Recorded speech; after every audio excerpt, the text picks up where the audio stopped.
जय जगन्नाथ आपण मानकु श्वेता किचन को स्वागत। आज आमे किछि फ्रूट्स आउ सागु को नेकी सागु पणा तैयारी करिबा।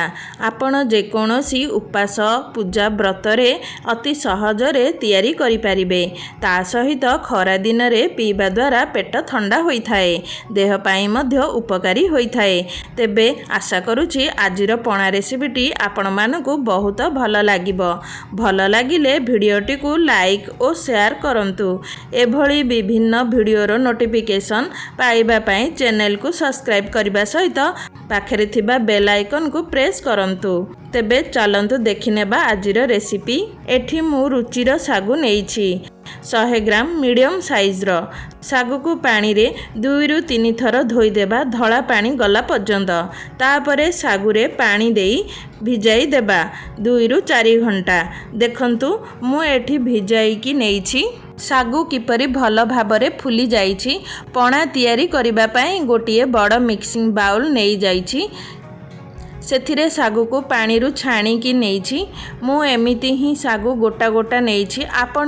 आपण मानकु जदि पसंद नाही ताहले सागु को ग्राइंड करिकी नेई परिबे। मते आउ मो फैमिली को गोटा सागु पसंद, सेथिपई मु गोटा सागु नेइछि। तापरे चीनी को ऐड करिबा। आपणक पसंद अनुसार चीनी देबे। मीठा खाउ नथिले कम चीनी देबे। मु एठी 100 ग्राम चीनी नेइछि। गोलमरिच गुंड और ग्रीन गुजराती गुंड गोटे चामच नेइछि। ऐड करिबा। चीनी और सागु को हाथ रे भल भाबरे चकटी देबा। देखंतु एहीपरी। आपणक फैमिली मेंबर अनुसार कम बेसी करि परिबे। गोटे कसी नड़ियार कोरो नेइछि। पणारे कहळ नड़िया देले भल लागे। एबे सबु फल को देई देबा। गोटे कदली को छोट छोट करी काटी नेइछि। गोटे डालिंबर मंजी बाहर करी नेइछि। दुईटी एप्पल को भी छोट छोट करी काटी नेइछि। अंगूर को भी छोट छोट करी काटी नेइछि। आपण चाहिले ड्राई फ्रूट्स भी देई परिबे। आपणक पसंद अनुसार फ्रूट्स नेई परिबे। तापरे हाथ रे अल्प चकटी देबा। तापरे मु एठी सिजा क्षीर नेइछि 2 ग्लास देई देबा। भलरे गोलेई देबा। देखंतु फल गोटा गोटा थिले पाटी को पणा टेस्ट लागि थाए।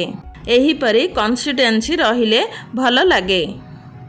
जदि पतला करिबार अछि तेबे ठंडा पानी बा क्षीर मिसाई परिबे। देखंतु सागुर पणाडी केते सुंदर देखा जाउछि। पाटी को मध्य सेहीपरि टेस्ट लागि थाए। खरा दिने एहीपरि घरे करिकि पीले पेट ठंडा रहे, देह पाई मध्य भल। उपास पूजा पर्व व्रत रे एहीपरि घरे बनातु। बनाइला परे आपनको केमिति लागिला मो सहित आपणक अनुभव कमेंट सेक्शन रे शेयर करंतु। रहुछि धन्यवाद।